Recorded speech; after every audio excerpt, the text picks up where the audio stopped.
Estamos aqui no Centro Clínico Mãe de Deus. Vamos conversar com o médico urologista, Dr. Mariano, Dr. Mirandolino Mariano. Tu já, tanto tempo que eu te conheço, já estou errando teu nome ainda, né, doutor? Desde o começo do programa que a gente já conhece, doutor Mirandolino, uma referência, né, no Rio Grande do Sul e no país, né, e no mundo também, melhor dizendo, né, um dos pioneiros na videocirurgia de próstata, né, doutor, e também de cálculo dos rins. Realmente é uma satisfação te entrevistar e tu poder passar um pouquinho para os nossos telespectadores teu conhecimento, essas tuas técnicas, né? E desmistificar um pouquinho essa questão da próstata, né? Que as pessoas têm, né? Esse medo todo, que continua ainda, infelizmente. Muito prazer o programa Live. Muito prazer, obrigado pela oportunidade de poder falar um pouquinho sobre a nossa evolução, eu diria. Nos últimos anos as coisas melhoraram muito em dois grandes aspectos. O primeiro deles foi na possibilidade de nós fazermos os diagnósticos mais precoces. Com isso, termos a possibilidade de, fazendo o diagnóstico numa fase inicial da doença, podermos oferecer um tratamento curativo. Então, usando uma terminologia que é usada nas corridas de cavalo, hoje passou a ser utilizada por nós, chamada de trifecta. Para quem não conhece, para quem não joga no páreo, trifecta seria acertar nos 3 primeiros cavalos ganhadores. Então, quem consegue acertar nos 3 cavalos ganha um prêmio muito bom. Como que funciona isso? Então, o primeiro dos 3 seria curar o doente. Então, se eu conseguir acertar isso, ou seja, fazer o diagnóstico precoce e oferecer para o doente um tratamento que seja curativo, eu teria a cura, que seria o primeiro da trifecta. O segundo da trifecta seria deixar o paciente curado e continente, ou seja, ele fica com a sua controle da urina, que é um grande problema quando a gente não consegue. E então seria a segunda meta, conseguir curar o doente, e a segunda meta seria deixar ele com controle total da urina, que seria a continência. E isto é muito importante para nós, porque é um paciente que sofre muito quando ele tem que usar fralda, quando ele não consegue controlar a urina. Com os últimos avanços dos últimos anos, nós passamos a acrescentar modificações técnicas que permitem que o paciente controle a urina. E o terceiro C da nossa trifecta aqui seria o coito, para poder ficar junto nos 3, a atividade sexual. Então, o paciente hoje que faz o diagnóstico precoce e tem menos de 70 anos, nós podemos oferecer para ele um percentual acima de 72% de potência. Ou seja, ele fica curado, ele fica continente e ele fica com capacidade de manter relações sexuais sem precisar usar remédio nenhum. Isso é 72%. Então, se nós conseguirmos esses 3 objetivos, é que a gente chama de trifecta. E como que é assim que para conseguir diagnosticar precocemente? Porque se sabe que essa doença começa a atacar a partir de alguma idade, né? Na verdade, hoje a nossa orientação é que o paciente faça um exame de próstata a partir dos 40, 45 anos, independente de ele estar sentindo qualquer coisa. Não precisa estar sentindo absolutamente nada, porque quando ele passar a sentir alguma coisa, é porque a doença já está instalada, já está num grau mais avançado. Então, o diagnóstico precoce, para ser feito, necessita ser antes da manifestação clínica. Ou seja, o paciente urina bem, ele tem vida sexual normal, ele não tem que levantar à noite para fazer xixi.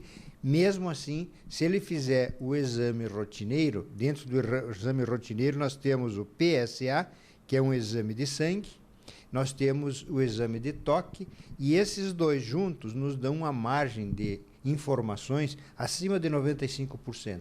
E esses pacientes, quando têm os exames normais, a gente diz assim, volta o ano que vem. E a gente continua acompanhando. Por outro lado, se ele tiver ou o toque retal ou o PSA alterado, porque os dois podem se alterar independente um do outro, um paciente pode ter um toque normal e ter câncer, ele pode ter um PSA normal e ter câncer. Evidentemente que isso é na fase inicial. Se for mais avançado, aí não tem dúvida, né? A dúvida nossa e a importância de fazer esses 2 exames periodicamente, sem estar sentindo nada, exatamente para poder fazer o diagnóstico precoce. Feito o diagnóstico precoce, nós então fazemos uma complementação com os exames chamados pré-operatórios ou pré-tratamento e vamos orientar então esse paciente para a cura. Acho que é o mais inteligente, né? E bem tranquilo, né, doutor? Hoje o exame é segundos, né? O exame de próstata de toque retal, a gente até fez, está circulando aí no estado, uma cartilha, através do governo do estado, isso é uma cartilha da próstata. Então, tenha um dedo de prosa, né? Não precisa ter medo do médico. Esse exame é um exame que pode ser feito muito rápido, ele é incômodo, mas não é doloroso. E o exame de PSA é um exame de sangue. Temos aí uma notícia nova, realmente está chegando agora no mercado. Eu acredito que no próximo ano nós tenhamos o PC3, que é um exame na urina. Não precisa nem colher sangue daí para fazer o diagnóstico da alteração da próstata. Seria através desse exame, ele está em fase já final de aprovação nos meios da Sociedade Internacional de Urologia, e a gente acredita que em pouco tempo nós tenhamos mais um exame para ajudar no diagnóstico. E também quando é diagnosticado precoce, como você falou, né? Hoje é rápido, é feito por vídeo, não precisa internação longa. Essa é a segunda mudança. Então, a primeira mudança foi no diagnóstico, melhorou muito. A segunda mudança que está ocorrendo é a cirurgia chamada minimamente invasiva. Quando nós conseguimos fazer o diagnóstico precoce, a doença está numa fase inicial, é possível fazer essa cirurgia por técnica minimamente invasiva. Hoje, nós podemos oferecer 3 alternativas: a cirurgia aberta, o convencional, a cirurgia laparoscópica e a cirurgia laparoscópica assistida com robô. Nós estamos numa fase de transição. O Brasil tinha só cirurgia aberta para oferecer. Nós desenvolvemos a técnica minimamente invasiva. Hoje nós temos alguns centros de treinamento. Um fica em Goiânia, chama urovideo.org, para quem quiser se informar, é só digitar urovideo.org, vai ter todas as informações ali. E com esse curso nós conseguimos divulgar. Praticamente todos os estados brasileiros já dispõem pelo menos 1 ou 2 urologistas treinados para fazer a técnica chamada minimamente invasiva, que é a cirurgia feita utilizando a videolaparoscopia. Isso está evoluindo tão rápido e nos Estados Unidos, por exemplo, eles conseguiram, além de fazer por técnica laparoscópica, utilizar o auxílio do robô. Então, eles estão fazendo, inclusive, com o robô. Nós estamos aqui na fase inicial, por causa do preço. Temos 3 robôs já em uso no Brasil. Ele não está ainda muito acessível, porque é muito caro, mas a tendência é que isso venha ocorrer no Brasil também. Eu posso dar esse exemplo dos Estados Unidos, que 10% a 15% somente das cirurgias são feitas abertas hoje. Os planos não cobrem ainda. Ainda não cobrem. Estamos numa batalha, digamos assim, numa luta incessante, tanto da Sociedade Brasileira de Urologia, da Sobracil e o próprio Colégio Brasileiro de Cirurgiões, no sentido de incorporar essas novas tecnologias para que a gente possa fazer através de convênios.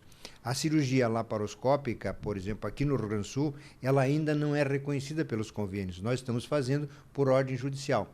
O paciente tem direito e a gente orienta o paciente. O Rio de Janeiro, por exemplo, já colocou dentro da tabela da maioria dos convênios no Rio de Janeiro. Eu tenho aqui já divulgações, inclusive, usando como propaganda fazer a cirurgia por vídeo através do convênio. Eu acho que é uma questão de pouco tempo. Nesse mês agora, dia 29, nós temos uma reunião entre as sociedades para propor a inclusão dessa técnica, inclusive para os pacientes do SUS. A ideia é incorporar, porque é muito melhor. Os pacientes sofrem menos, ele fica menos tempo hospitalizado e, no fundo, se nós somarmos todos os investimentos, vai sair mais barato do que uma cirurgia aberta. Só a internação, infecção, o pós-operatório, as complicações que dão, né? Eu gostaria de saber de ti também a questão de pedra dos rins. É uma das piores dores que tem no mundo, né? Isso é uma outra coisa muito interessante que a gente está incorporando, e agora eu posso falar em nome do serviço da Santa Casa. Eu fui chamado, fazem aproximadamente 1 ano e meio, para ser chefe do serviço de urologia da Santa Casa. E quando lá cheguei, constatei que havia necessidade de uma melhoria nos equipamentos, uma atualização tecnológica, e recebi o apoio da Santa Casa. A diretoria, a provedoria, me deu total apoio e hoje nós temos o que nós chamamos de Urocentro, o Centro de Tratamento de Cálculos Renais. Nesse centro, nós hoje temos condições de fazer o diagnóstico, o paciente chega lá, ele faz a ecografia, ele faz o raio-x, faz os exames de localização da pedra e nós temos, então, condições de oferecer todas as alternativas de tratamento que existem disponíveis hoje no mundo. Se tu fores hoje à Santa Casa, o que está sendo oferecido hoje? A mesma coisa que está sendo oferecido no Memorial em Nova York, o que está sendo oferecido na Cleveland Clinic, como, por exemplo, podemos citar. Nós temos hoje o diagnóstico, podemos utilizar intensificador de imagem com radioscopia ao vivo, dinâmica, podemos fazer a endoscopia por via uretral, utilizando o uretero-renofibroscópio semirrígido, o flexível rígido que permite entrar dentro do rim e com a fibra de laser destruir os cálculos, coisa que até pouco tempo a gente só ouvia falar e as pessoas confundiam que tinham feito uma litotripsia extracorpórea ou tinham feito uma cirurgia por laparoscopia achando que tinham feito com laser. Agora realmente pode dizer que é com laser porque o laser está aí. Chama UDSAI, é um laser que realmente fragmenta os cálculos. Então nós temos hoje na Santa Casa o eletrohidráulico, que é um que quebra através de uma explosão que dá dentro da água, eletrohidráulico, como se fosse um arco voltaico,